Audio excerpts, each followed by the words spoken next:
Nada, chicos, muy buenas noches. Gracias por asistir, a los poquitos que asisten. Y nada, vamos a seguir. Déjenme que les comparta diapositivas, como siempre.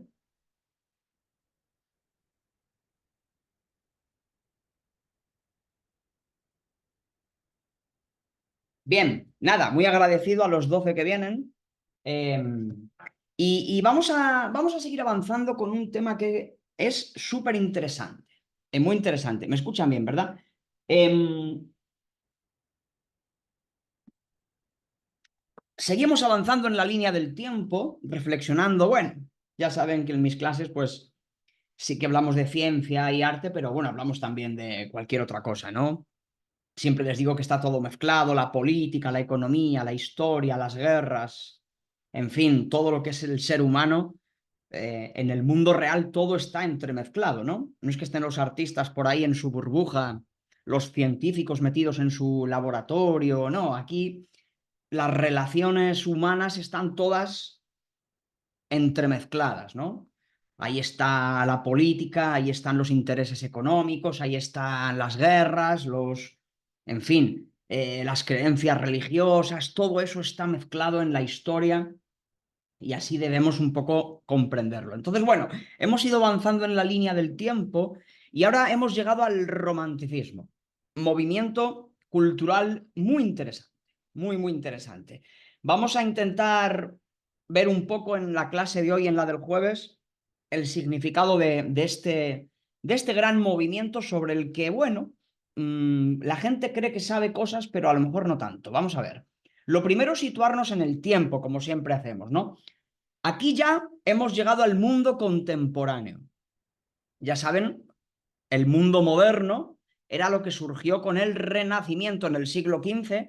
Ahora ya hemos ido avanzando, ya nos vamos acercando poquito a poco a nuestro mundo.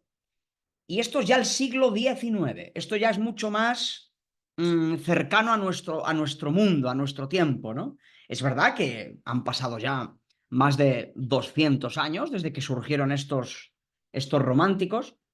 200 años es mucho, pero bueno, ya se acercan a nuestro presente. Y ya digo, los historiadores al siglo XIX ya le llaman mundo contemporáneo, para diferenciarlo del mundo moderno. El mundo moderno es lo que vimos las clases anteriores.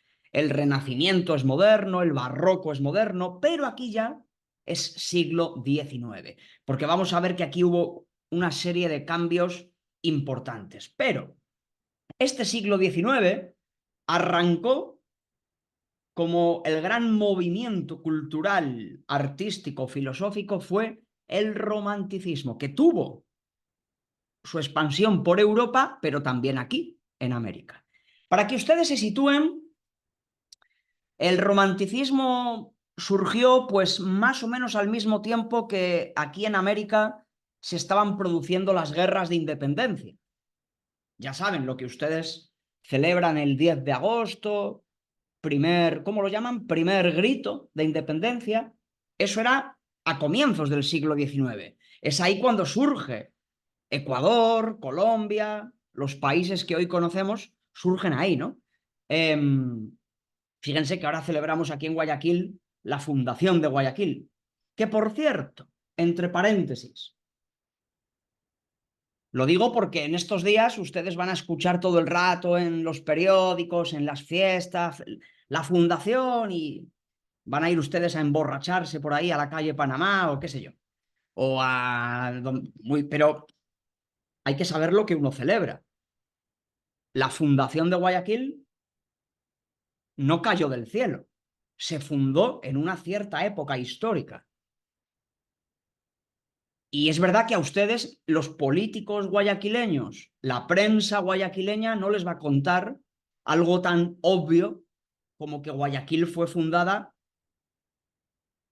hace casi 500 años, en la época en la que estos territorios eran una provincia de España. Guayaquil es una ciudad fundada por los españoles. Puede que alguno de ustedes se moleste conmigo y diga el maldito profe español que viene aquí a presumir de... No, yo no presumo de nada. Yo, entre otras cosas, porque yo no tengo nada que ver con aquello. Mis antepasados nunca salieron de España.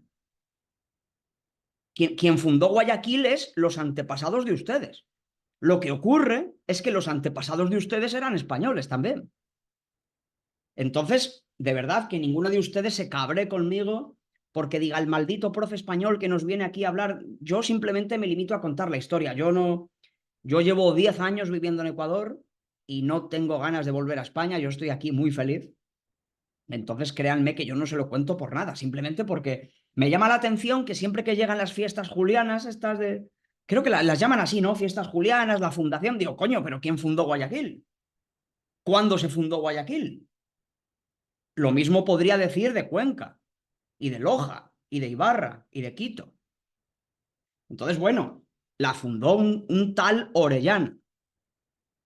Ese señor que tiene ahí una avenida, ahí donde está el San Marino, siempre uno dice, voy a agarrar un taxi ahí en la Orellana. Bueno, pues ese señor, que tiene el nombre de una calle, ese señor fundó Guayaquil. Bueno, ¿por qué les estaba contando yo esto? Perdón. Bueno, sí, sí, sí. Porque el romanticismo en Europa y en América coincide más o menos con la época en la que ustedes estaban proclamando la independencia. El grito de independencia, Simón Bolívar, Sucre, todas esas cosas que les cuentan a ustedes en los colegios. Creo que se lo cuentan mal, pero bueno, ese es otro tema. Simón Bolívar, toda esta cosa, ¿no? Pues ese es el momento.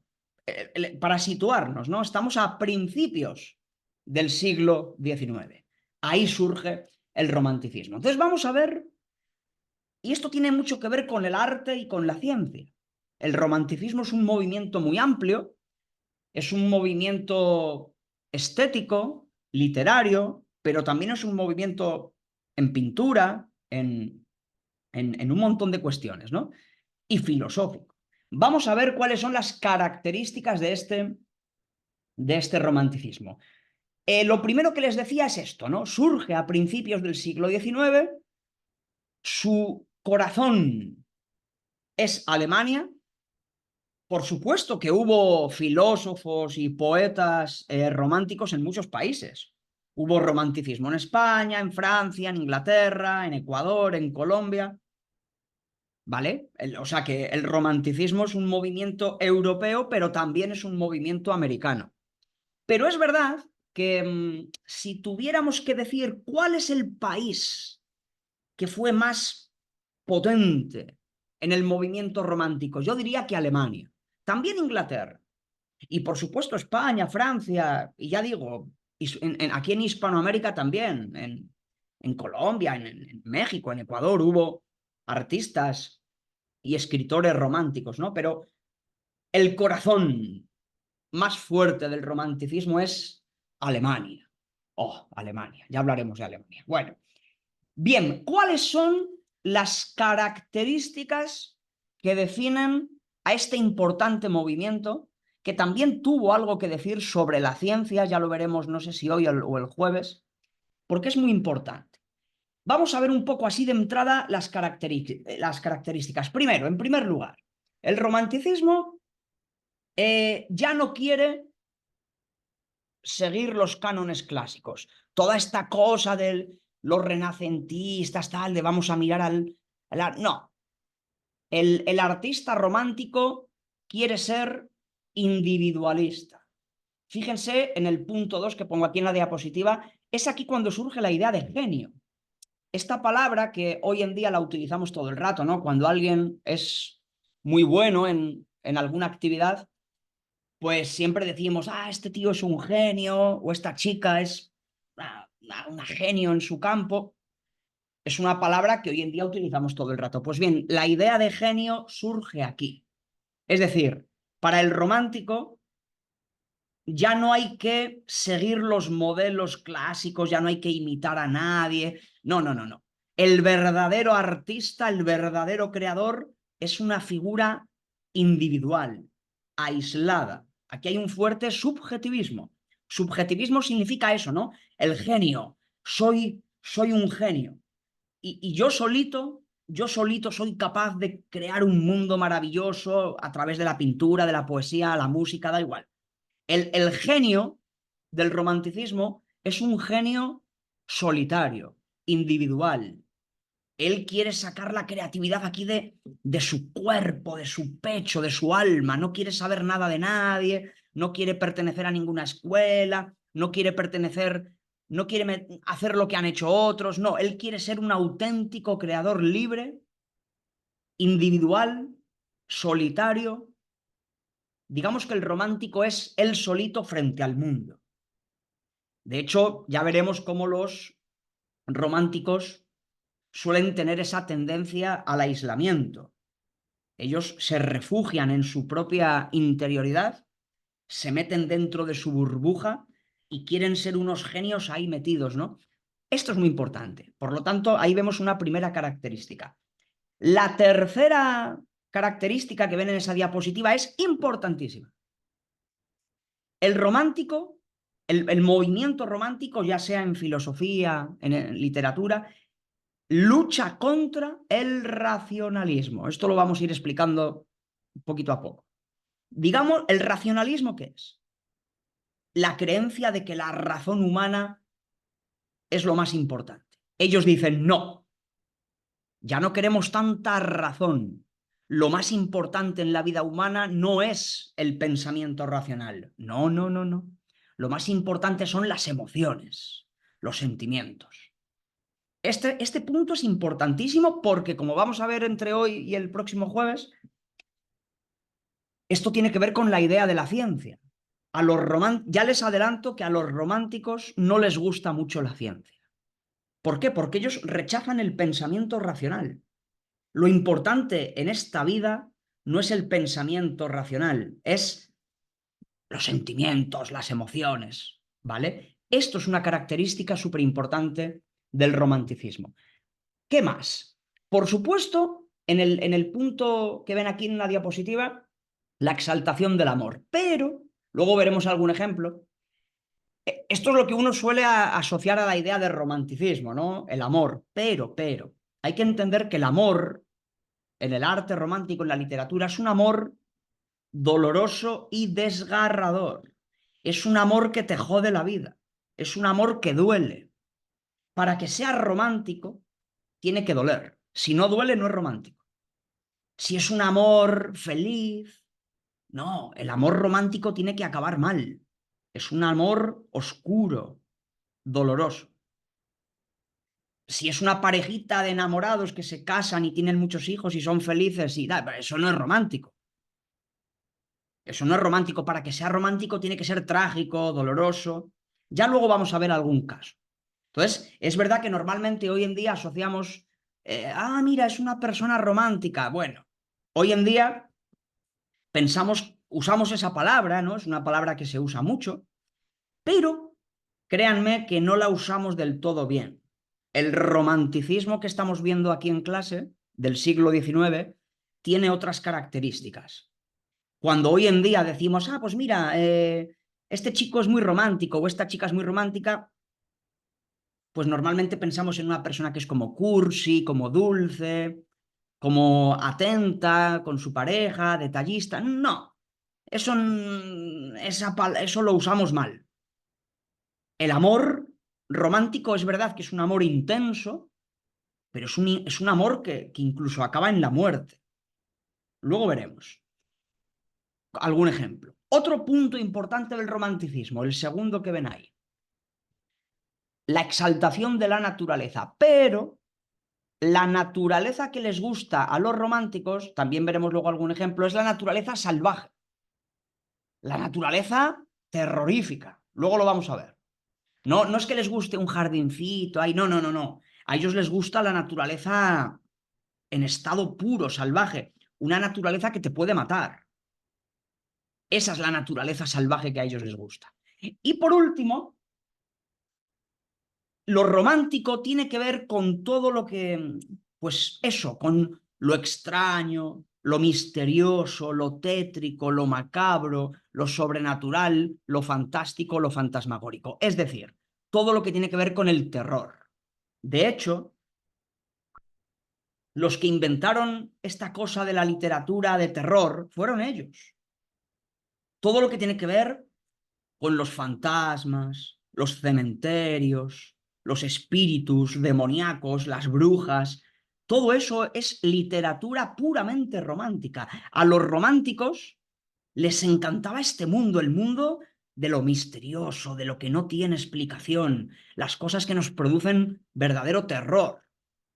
Eso es puro romanticismo. Por ejemplo, el tema de los vampiros. Las leyendas de vampiros son muy antiguas, ¿no? Son de la Edad Media. Pero los que pusieron de moda toda esta cosa de lo vampírico fueron los románticos. Por supuesto, la novela de Stoker, de Bram Stoker, Drácula. Es verdad que Drácula es un poquito posterior, pero antes de Drácula, que lo escribió ese Bram Stoker, hubo otros escritores que escribieron cuentos de terror, novelas de terror vinculadas con los vampiros, y fueron los románticos. Por lo tanto, para que ustedes se den cuenta, fíjense, si yo hoy en día les dijera, vamos a ver una película al cine, ¿no? Vamos a ir a un mall, porque ahora para ver películas hay que ir a un mall. Yo cuando era chiquitito, pues los cines no estaban en los malls. Hoy en día sí. Bueno, si yo les digo, chicos, vamos a ver una película romántica, ¿ustedes qué piensan? Pues vamos a ver una película, pues de amor, así como, una tontería, ¿no? Así como de, no sé, no sé qué, no sé. Una película tonta de... Que además, las películas románticas, eso a lo que hoy en día llamamos película romántica, usando el término de manera totalmente equivocada, no tiene nada de romántico, porque normalmente esas películas a las que hoy en día se les llama románticas son películas donde un chico y una chica, bueno, sí, pasan muchas cosas y luego al final todo acaba bonito, se enamoran, que ay, triunfa el amor. Pues muy mal. Si triunfa el amor, no es romántico. ¿Qué coño? O sea, es que estamos usando el término mal. O sea, si usáramos el término verdaderamente en su uso adecuado, si yo les dijera vamos a ver una película romántica, tendría que ser ¿qué? Una película de terror. Eso a lo que hoy llamamos película de terror, yo qué sé, piensen en la típica película de espíritus, de la Ouija, yo qué sé, cosas así como que producen terror.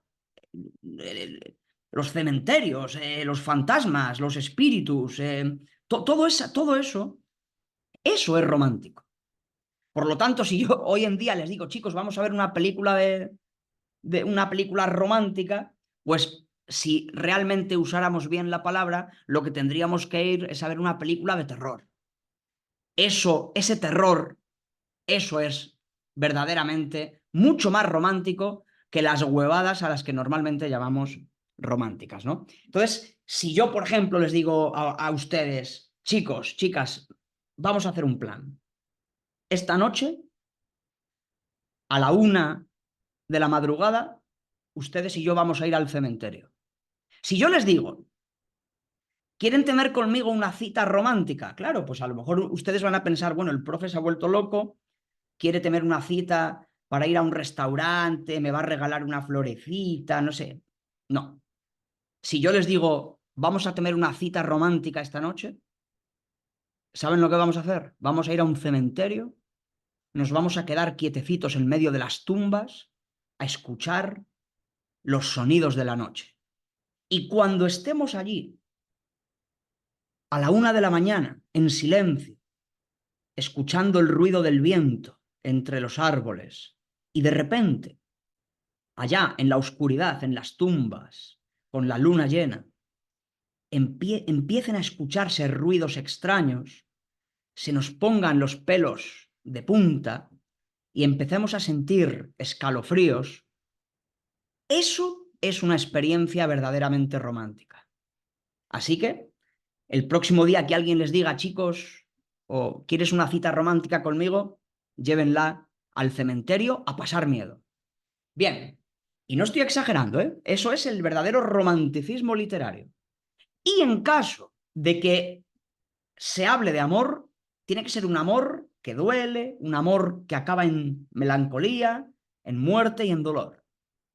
Así que imaginen ustedes cómo realmente no usamos bien la palabra romántico hoy en día. Pero si yo quiero hacer sobre todo hincapié en el punto 3, que es este que les decía del racionalismo, es decir, una de las características del movimiento romántico es esta cosa, ¿no?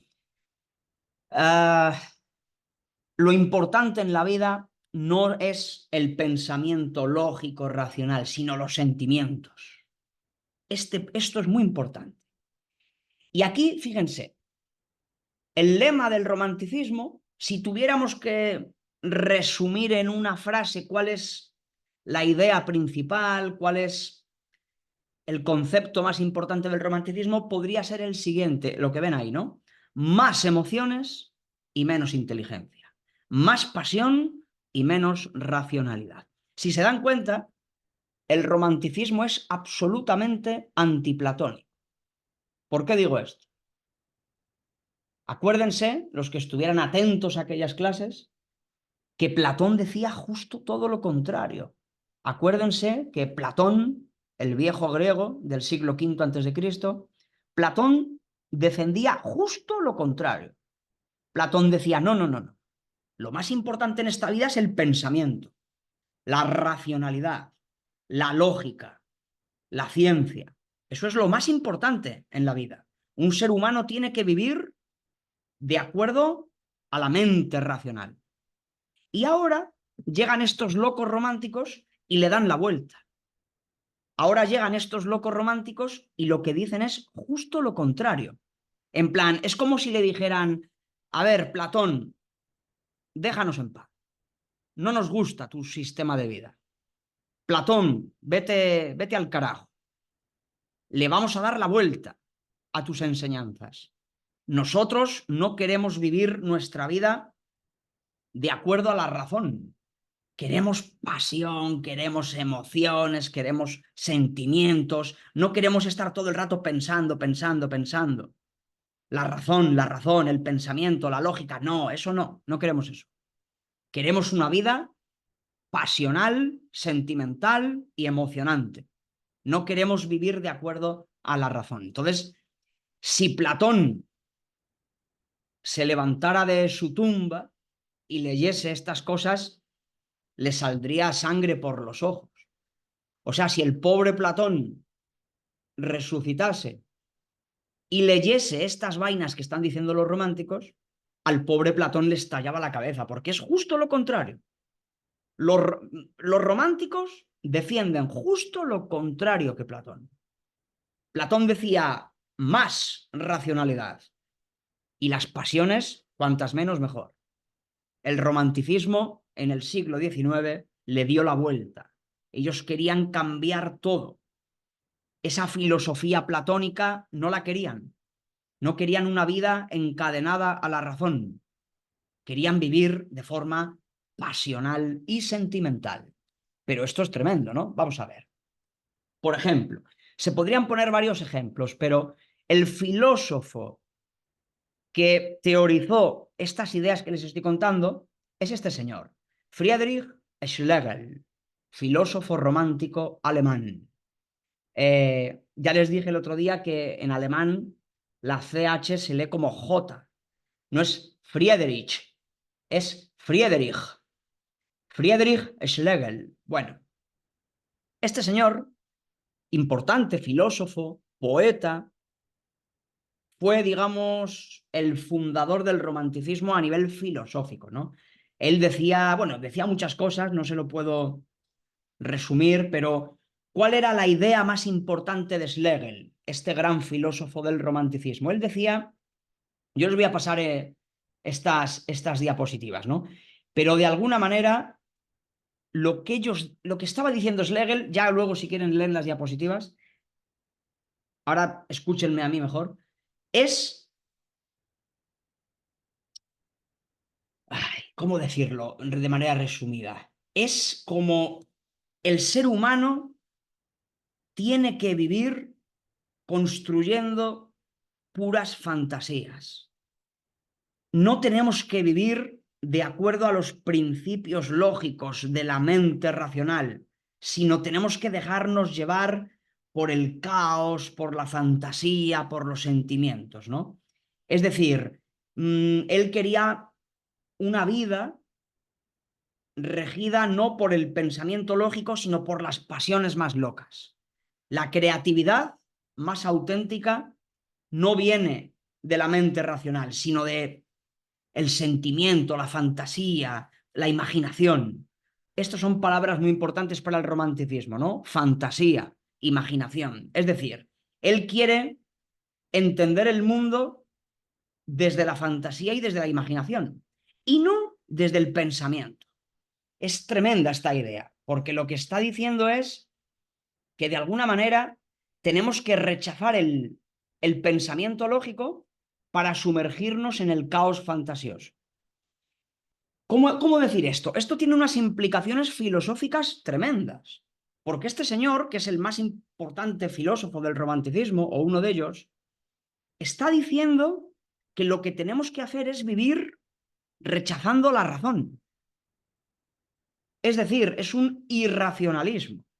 Pero esto tiene unas implicaciones tremendas, porque esto es una tesis muy dura. Es no, no, no, no. Ya no queremos hacer como nos dicen los filósofos, como nos dice Platón, de tenemos que vivir de acuerdo a la lógica, al pensamiento. No, no, no, no. Tenemos que dejarnos llevar por el caos de la fantasía.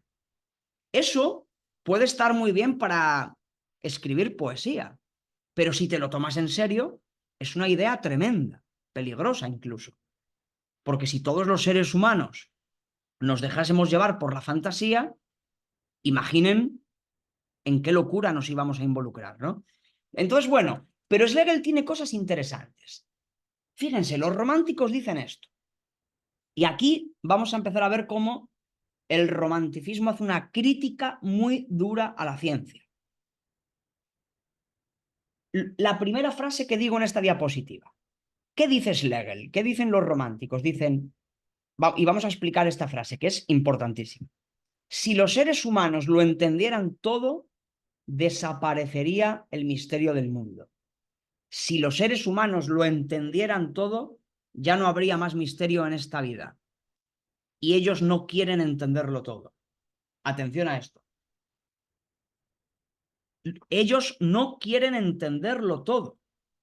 Al romántico le gusta que haya cosas misteriosas y no que vengan esos pendejos científicos a explicarlo todo.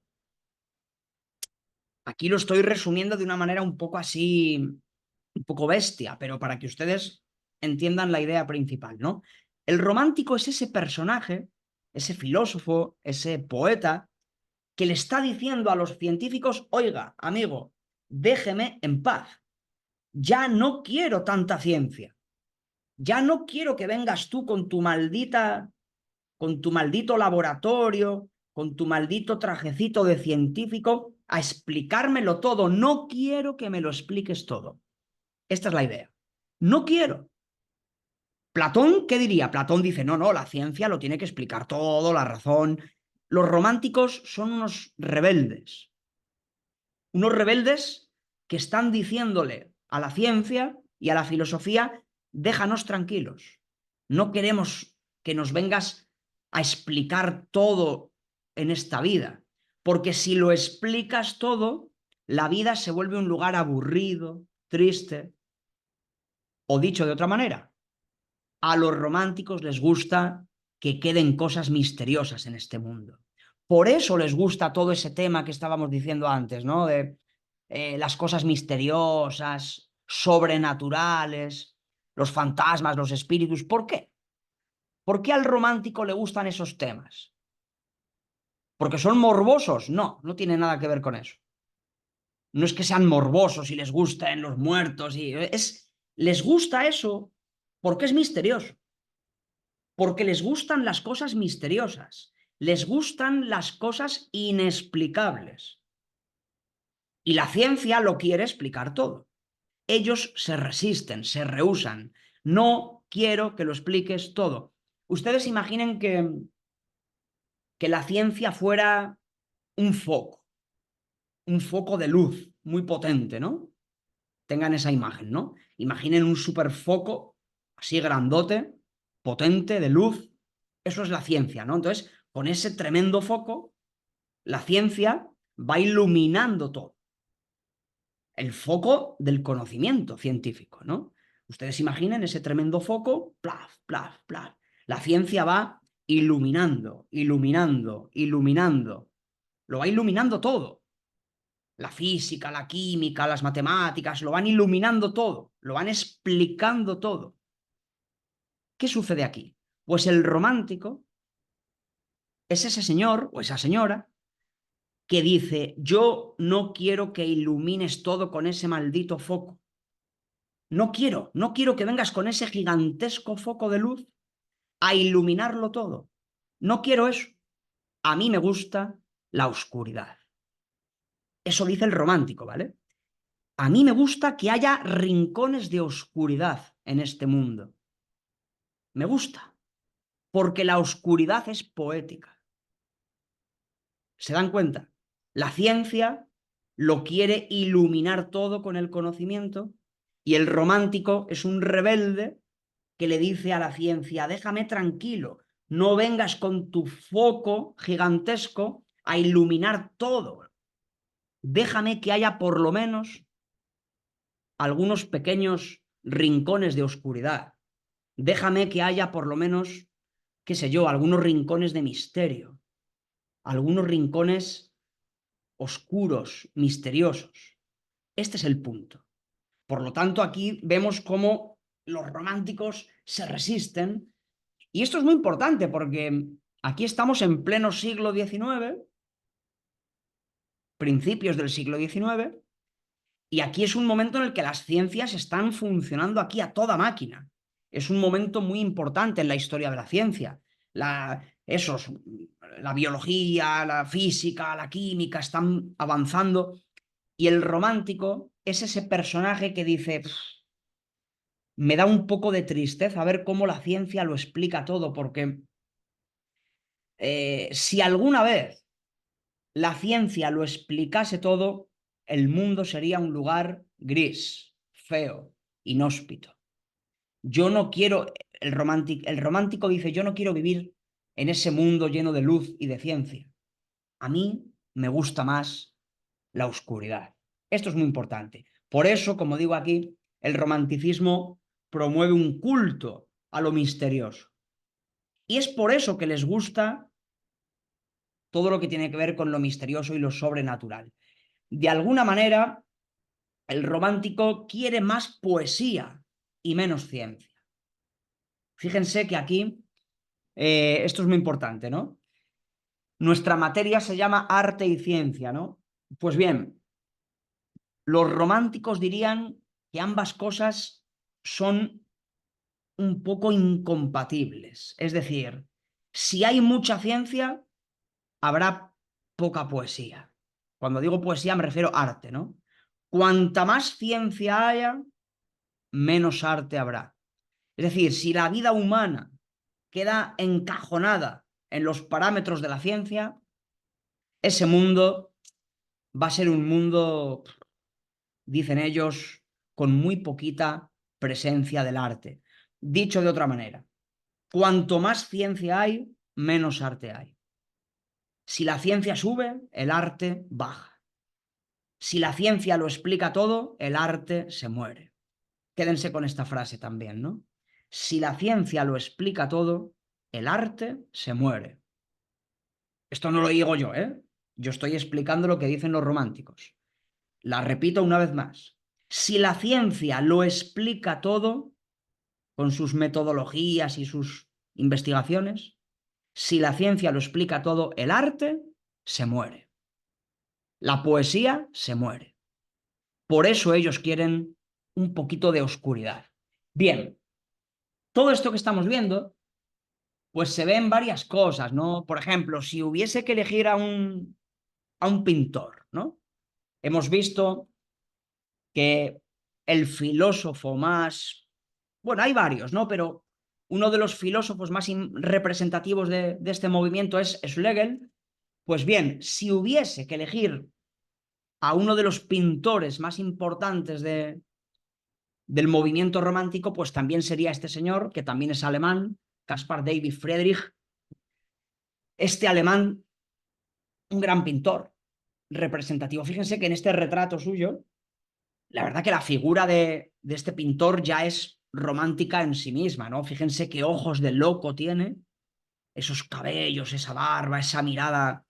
Es una figura romántica incluso en sí misma, ¿no? Porque no recuerdo quién hizo este retrato, o es un autorretrato, ya no recuerdo, pero fíjense qué mirada de loco. El romanticismo tiene un toque de locura, ¿no? Y este tipo tiene una mirada de personaje un poco desquiciado, ¿no? Pero era muy bueno. Hay por aquí les pongo varios cuadros, bueno. Eh, esto lo pueden revisar ustedes, ¿no? Pero bueno, en la pintura, por ejemplo, ¿no? Bueno, este es uno de los del pintor que les estoy contando, ¿no? De Friedrich. El caminante sobre las nubes. Este es uno de los cuadros más emblemáticos del romanticismo. ¿Por qué? Es un paisaje, ¿no? A los románticos, a los pintores del romanticismo les encantaba pintar paisajes. Pero los paisajes románticos tienen una característica y es que son, como les decía antes, naturaleza puramente salvaje. ¿Por qué este paisaje es romántico? Porque es salvaje.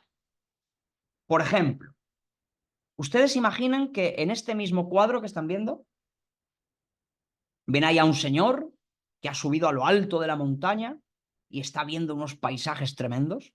Por cierto, aquí en Ecuador hay unos paisajes en la sierra absolutamente románticos, salvajes. Cuando digo salvajes me refiero a que son naturaleza virgen, pura, que lugares donde no hay una sola casita. Es naturaleza puramente, o sea, virginal en su estado más salvaje, ¿no?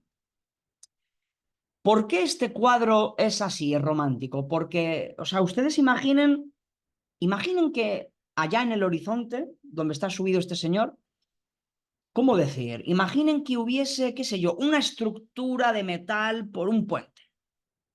Ustedes imaginen, en esta misma perspectiva que están viendo, que al fondo, en las montañas, hubiese un puente de hormigón, de cemento, de metal. ¿Qué sucedería ahí? Lo que sucedería es que ese paisaje ya no sería romántico. Si aparece un puente, una construcción humana, eso ya deja de ser romántico. ¿Por qué? Porque los ingenieros, los arquitectos, los científicos habrían ensuciado el paisaje con sus asquerosas manos. Si tú construyes un puente, esa naturaleza ya no es pura naturaleza, ya es una naturaleza domesticada. La ciencia, la ingeniería, los arquitectos te construyen ahí una estructura metálica, un puente, y ese paisaje inmediatamente deja de ser romántico. ¿Por qué? Pues porque para que sea romántico tiene que ser salvaje. Si tú construyes un puente, pues a la mierda, ya no hay salvajismo. Por lo tanto, para que vean cómo en la pintura también se trasladan estos conceptos, ¿no? Hay un rechazo de la técnica. Esto lo vamos a ver también el próximo día. El romántico también tiene un rechazo de la tecnología. ¿Por qué? Porque la tecnología ensucia el paisaje. La tecnología le quita poesía al paisaje, ¿no? Si en este mismo cuadro hubiese un puente de metal, ese paisaje ya no sería poético. Los ingenieros, cuando construyan ese puente, lo que estarán haciendo es destruir la poesía del paisaje. Destruir, vamos a decirlo así, la tecnología, cuando interviene en el mundo natural, la tecnología, la ciencia, los ingenieros, cuando intervienen ahí, lo que están haciendo es quitarle la poesía al paisaje. Por lo tanto, eso ya no les gusta. La naturaleza que les gusta es salvaje, pura. ¿De acuerdo? Fíjense, otro cuadro importantísimo. El monje frente al mar, del mismo pintor, ¿no? De Friedrich. ¿Por qué este es un paisaje romántico? Si se fijan, no sé en qué dispositivo lo están viendo, pero lo pueden ver después. Es es una playa y hay una figura humana chiquitita ahí, en la playa solitaria. Esto es un paisaje romántico, porque es una playa solitaria. La naturaleza aparece en su estado grandioso. Un cielo infinito, un mar oscuro, una playa solitaria. Esto es naturaleza en estado salvaje. Y el ser humano aparece ahí chiquitito, frente a una naturaleza gigante, frente a una naturaleza poderosa. Esto es un cuadro romántico, ¿no? También por aquí, fíjense, William Turner, en este caso no es alemán, es inglés, un pintor maravilloso. Fíjense en esta obra de William Turner, pintor romántico inglés. Tormenta de nieve sobre el mar. Esto es pura naturaleza. Es una tormenta. Casi ni se ve. Es un barco en medio del océano sufriendo una tremenda tormenta. Mucho viento, un tremendo oleaje. Es una cosa peligrosa, ¿no? O sea, lógicamente las personas que están en ese barco no se lo están pasando bien, pero esto es una escena romántica. ¿Por qué? Porque es naturaleza salvaje. Una naturaleza contra la cual la tecnología no puede hacer nada. Fíjense, si yo les digo Titanic, la mítica película, ¿no? Imagino que han visto Titanic. Bueno, es buena, no está mal esa película. Tiene ahí varias cositas interesantes, ¿no? Fíjense que Titanic normalmente se caracteriza como película romántica. Bueno, no les voy a destripar el final de la película porque todo el mundo sabe que el barco se hunde. Estrellan contra un iceberg y el barco se daña y se acaba hundiendo en el primer viaje que hicieron, ¿no? Era un barco que salía de Inglaterra para ir a Nueva York. El barco nunca llegó a Nueva York. Nunca. En su primer viaje se hundió. ¿Por qué Titanic es una película romántica? Por varios motivos. Es verdad que hay una historia de amor entre un niño, un chico, creo que es Leonardo DiCaprio, ¿no? Bueno, da igual. El personaje masculino es un chico de clase humilde, más bien pobre, mientras que ella es una niña fresa, una niña pelucona, llámenlo como quieran. Bueno, pues la pelucona y el niño pobre se enamoran, todo muy bonito. Es una historia que tiene algo de romántico, porque es un amor un poquito imposible, por el tema de la clase social, ¿no? Ella es una niña fresa, él es un chico pobre, es un amor difícil, porque la familia de ella nunca va a aceptar a un chico tan pobre. Bueno, eso tiene un poquito de romanticismo, ¿no? ¿Por qué? Porque es un amor imposible, o casi imposible.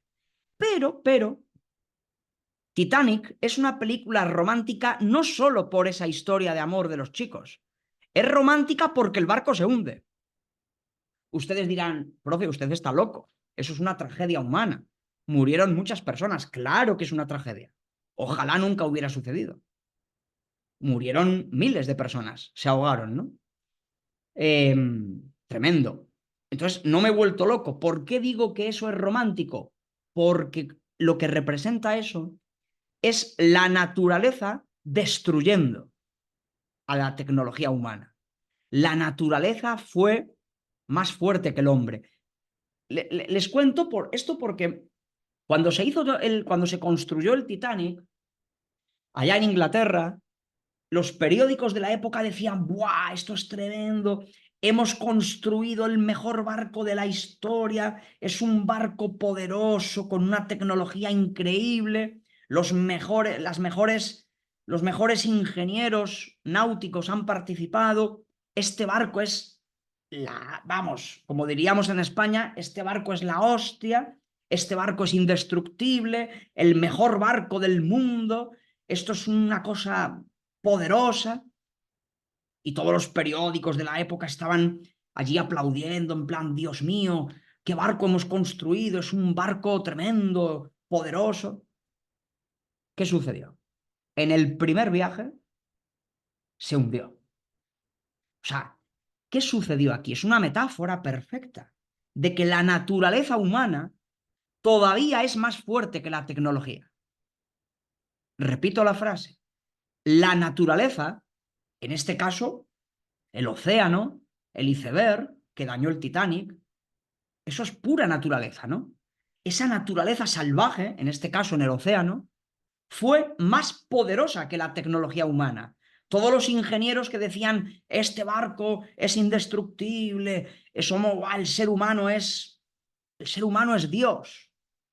Ya hemos derrotado a la naturaleza, somos con nuestra tecnología, somos poderosos. Pues mira tú por dónde el ser humano fue derrotado. La naturaleza salvaje fue mucho más fuerte.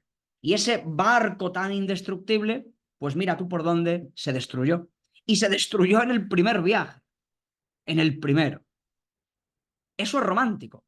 No es romántico que mueran personas, por Dios, evidentemente, eso es una tragedia humana, pero es romántica la idea de que la naturaleza, como en este cuadro que están viendo de William Turner, la naturaleza es salvaje y poderosa.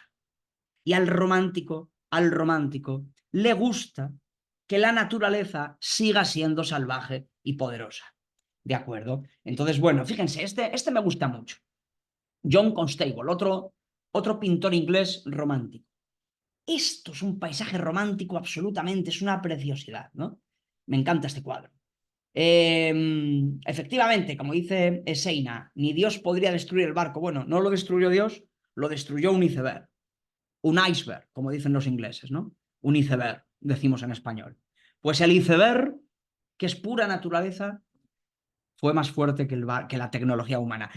Este cuadro, John Constable, cuadro hermosísimo. ¿Por qué este cuadro es puramente romántico? Por varios motivos. Primero, porque es una naturaleza amenazante. Fíjense, el cielo está oscuro, amenaza tormenta. Fíjense en el agua. El agua está agitada, también es un agua de color oscuro. Es un lugar, es una playa solitaria. Es verdad que se ven unos barquitos al fondo, pero es una playa más bien solitaria. Y este es una escena romántica porque la naturaleza aquí da un poco de miedo. Nadie se bañaría en ese mar. Ese mar produce miedo. Está oscuro, el agua se agita, es peligroso meterse en ese agua. Al romántico le gusta la naturaleza peligrosa. La naturaleza peligrosa, amenazante, oscura, tétrica. Fíjense ese cielo oscuro, esas nubes, ese mar. Y ven ahí, si se fijan en la playa, hay una figura chiquitita, un ser humano solitario, contemplando ese horizonte amenazador. Eso es romanticismo puro, ¿no? Entonces, bueno, si algún día ustedes van, qué sé yo, a Montañita y están allí tomándose una Pilsener al atardecer, están allí en la playa con la Pilsener, escuchando bachata, pues, o sea, está muy bien, ¿eh? Es un bonito plan, pero no le llamen romántico a eso. Es imposible que Montañita sea romántica. Hay 37 hoteles, 48 restaurantes, hay gente vendiendo por ahí empanaditas, hay un reggaetón, hay borrachos. Eso no es romántico. ¿Cómo coño va a ser romántico eso? Para que sea una playa romántica, tiene que ser solitaria, solitaria, oscura, solitaria. Si tú metes ahí 18 hoteles y 35 restaurantes, pues eso nunca, nunca podrá ser una playa romántica. Vayan ustedes a una playa desierta y ahí podrán tener un poquito de romanticismo. ¿De acuerdo? Bien, entonces, bueno, ¿qué más cosas? ¿Qué más cosas? Bueno, por ver, ya voy terminando, ¿eh? Ya el próximo día seguimos, pero 6 minutos más.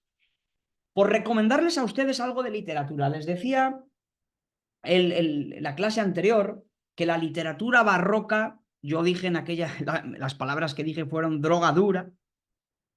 Acuérdense, hablamos de Calderón de la Barca, de Cervantes, del Quijote. Una literatura hermosa, pero difícil de leer. Sin embargo, aquí no. Yo aquí les recomiendo que busquen literatura romántica porque es fácil de leer, es entretenida, es apasionante. Por ponerles ejemplos nada más. O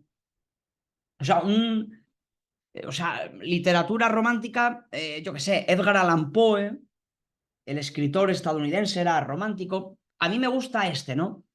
Eta Hoffmann, escritor alemán. Por ejemplo, este libro que ven ahí, Los elixires del diablo, son cuentos. No es una novela, sino que son varios cuentos más pequeñitos. Entonces, está genial porque pueden leer un cuento de 20, 30 páginas, que no les quita mucho tiempo, y ahí van a leer literatura de la buena, romántica, ¿no? La temática, pues eso, como ustedes pueden entender por el título, tiene que ver con esos temas, ¿no? Con cosas tétricas, extrañas, misteriosas, sobrenaturales. Realmente son cuentos de terror. Hoy en día, en una librería, a este libro lo pondrían en libros de terror, pero es que es un libro romántico. No es que sea de terror. O sea, sí, es de terror, pero es que el terror es romántico. Claro, los inventores, hoy en día eso tiene mucho éxito. Los vampiros, los fantasmas, todas estas cosas, pero es que eso lo inventaron los románticos, ¿no? Entonces, un autor muy bueno para entrar en esto es Etta Hoffmann. También Frankenstein, de Mary Shelley, ¿no? Una escritora que era amiga de todos los escritores románticos. Mary Shelley escribe Frankenstein en ese mundo romántico, ¿no? Igual, el poder de la ciencia crea un monstruo, bueno, Frankenstein, maravilloso. Y por ejemplo, otro ejemplo de literatura romántica, en este caso, Etta Hoffmann, tiene que ver con lo misterioso, los fantasmas, tal. Y aquí vemos a Goethe, maravillosa novela. Fácil de encontrar, yo creo que si van a una librería en Guayaquil la encuentran. Es una novela, la pueden encontrar en PDF, lo que pasa que bueno, igual ustedes pueden, yo no puedo leer literatura en PDF. O sea, sí leo documentos en PDF, artículos, libros de historia, de antropología, ese tipo de cosas sí puedo leerlas en PDF, pero yo lo siento mucho, la literatura no la puedo leer en PDF, tengo que tocar el papel. Y no soy el único, ¿eh? Fíjense que hace unos años, cuando ustedes eran más chiquititos, se habló mucho de que los libros iban a morir, de que con esta cosa de los dispositivos digitales, la gente iba a leer ya todo en digital. Y hubo gente que dijo, pobres editoriales, se van a arruinar, ya nadie va a... Y no ha sido así.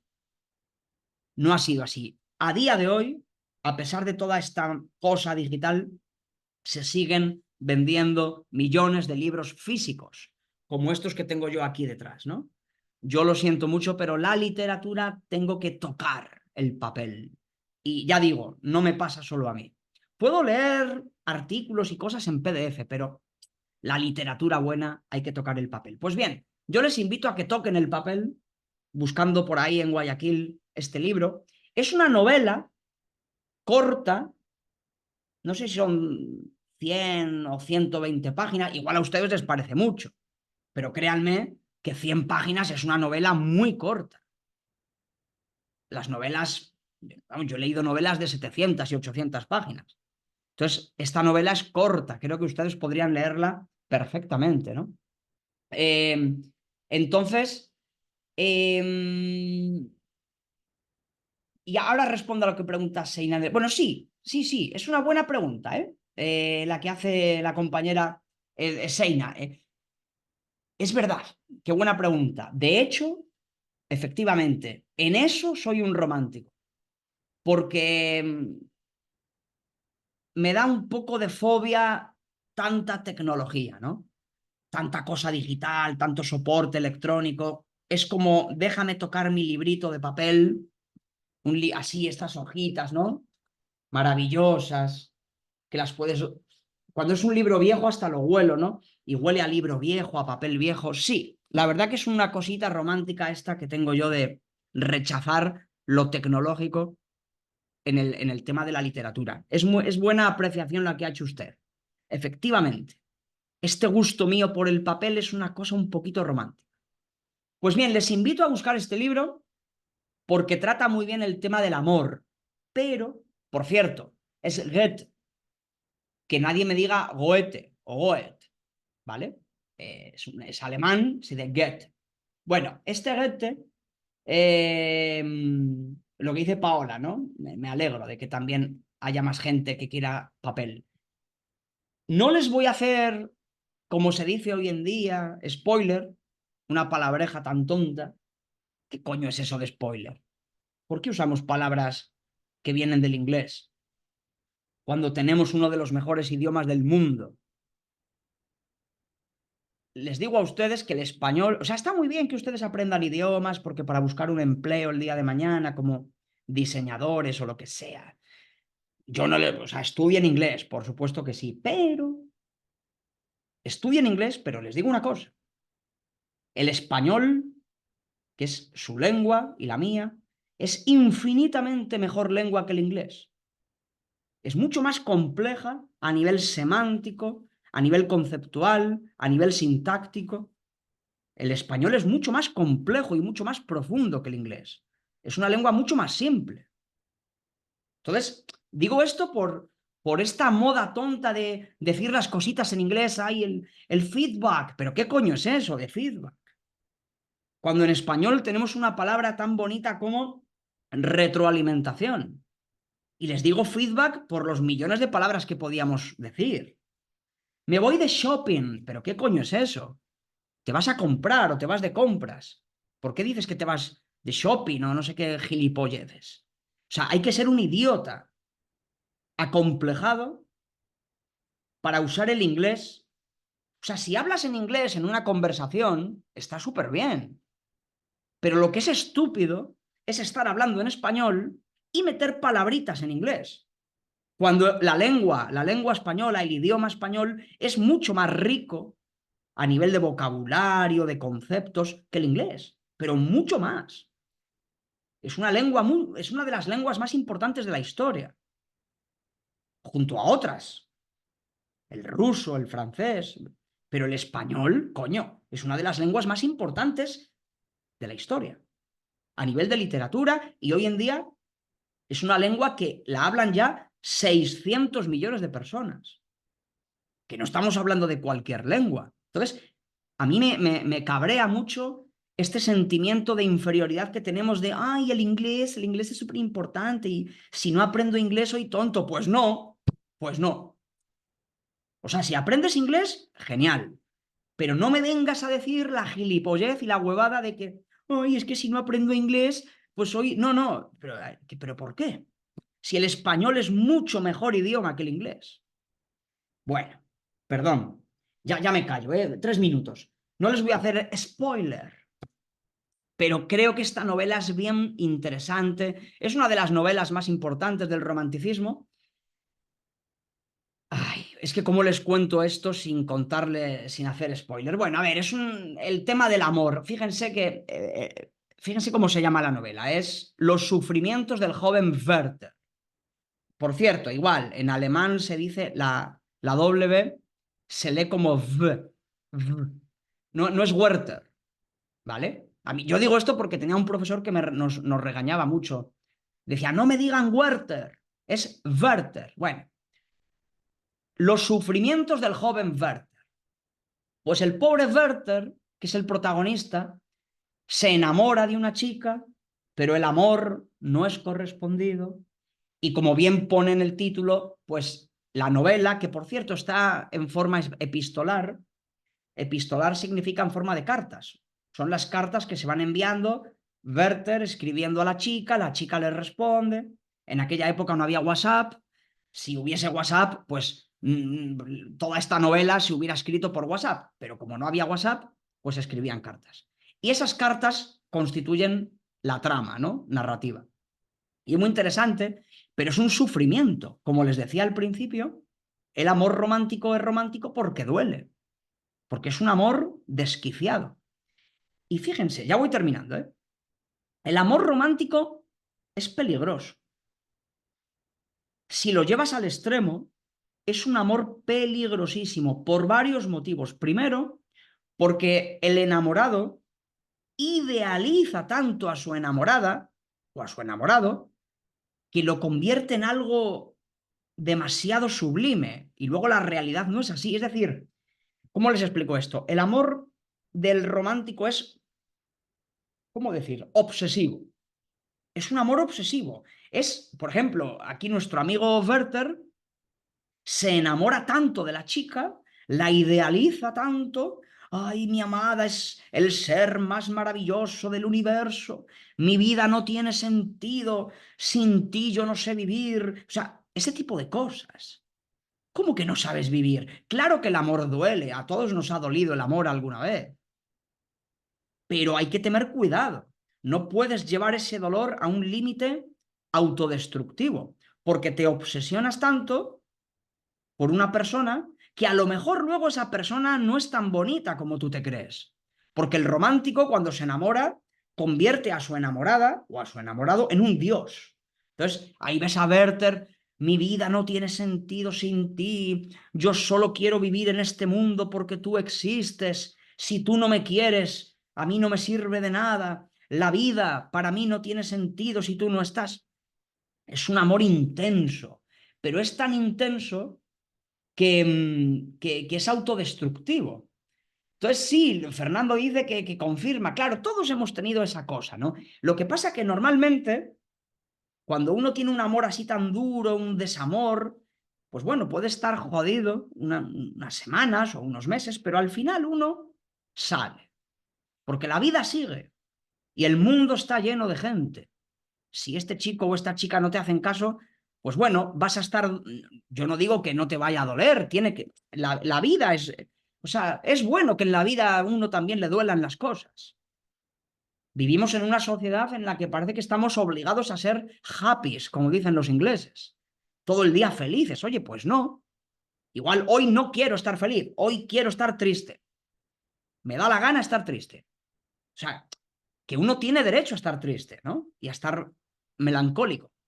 Pero claro, el amor, si tú lees esta novela, les invito a que la lean, van a ver cómo es un amor enfermizo. Esta es la palabra. Es un amor peligroso, porque es enfermizo, es obsesivo y al final es destructivo. Incluso es autodestructivo. Y bueno, lo que les voy a decir a continuación, pues ya les voy a hacer el famoso spoiler. ¿Qué le vamos a hacer? Solo les digo una cosa. Cuando se publicó este libro, hubo en Europa una oleada de suicidios. Este libro, que ya en aquellos momentos se hizo muy famoso, lo leyeron miles y miles de jóvenes en diferentes países, este libro provocó una oleada de suicidios. Ustedes imaginarán por qué. Es un amor que acaba en muerte y en dolor, ¿no? Y para ir terminando, para que vean que aquí también llegó, ¿no? Por poner una escritora ecuatoriana, poetisa, Dolores Veintimilla, bueno, pues ella es un ejemplo del romanticismo aquí en América, ¿no? Ella es una chica, bueno, que nació en Quito. Les invito a que investiguen sobre ella, ¿no? Ya termino la clase en 2 minutos. ¿Por qué es romántico? Mira, ella era romántica, o sea, toda su vida fue romántica porque ella sufrió toda su vida por culpa del amor. Se enamoró de un doctor, creo que él era colombiano, eso da igual. En aquella época, principios del siglo XIX, Ecuador y Colombia eran lo mismo, o sea, la misma cultura, la misma todo, ¿no? O sea, no. Hoy en día están ustedes ahí con la Copa América, colombianos, pero si son ustedes primos.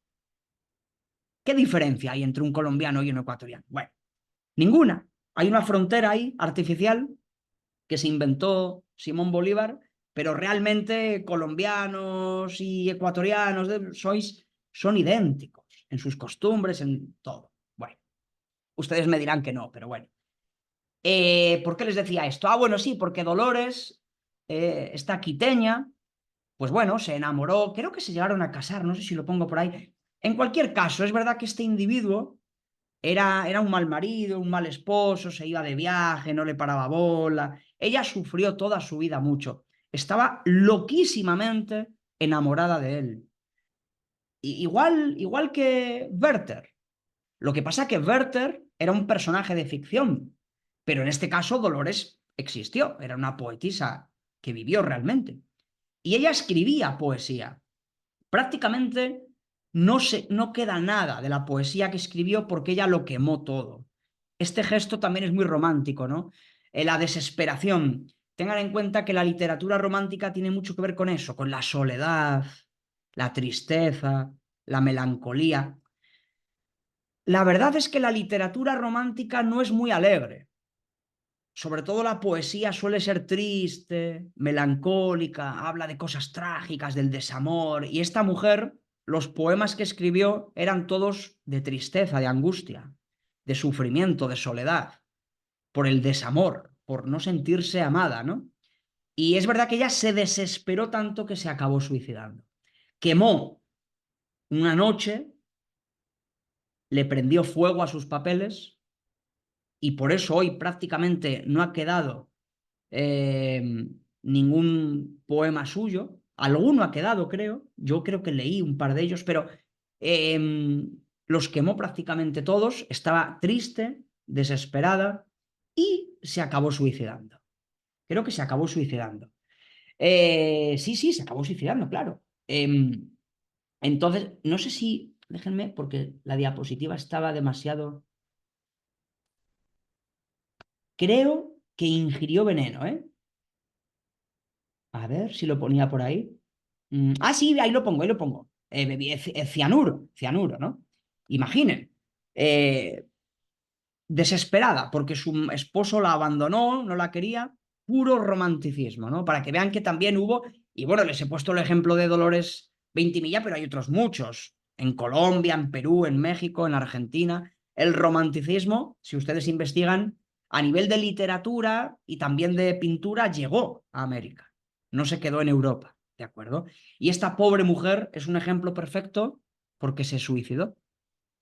El amor le dolió tanto, se le hizo tan insoportable que al final ingirió veneno, cianuro y se quitó la vida. Eso es un gesto romántico, morir por amor, un amor que me duele tanto que me mata. Así que eso es. Bien, lo voy a dejar aquí porque el jueves seguiremos con esta cuestión, porque el romanticismo es un movimiento bien complejo, apasionante, tiene cosas que a mí me parecen muy interesantes, como vamos a ver el jueves, también tiene una parte de crítica social, lo vamos a ver el jueves, pero también tiene una parte oscura, como estamos viendo. En cualquier caso, es súper interesante. Así que lo dejamos aquí, salvo que me quieran preguntar algo, y si no, pues el jueves, aunque estemos víspera de un feriado, yo sí voy a estar aquí, ¿de acuerdo? Pues nada, chicos, un gusto, gracias por venir. Hoy han sido más, 19. Les agradezco por asistir. Y lo dicho, nos vemos el jueves un ratito a la noche. Cuídense.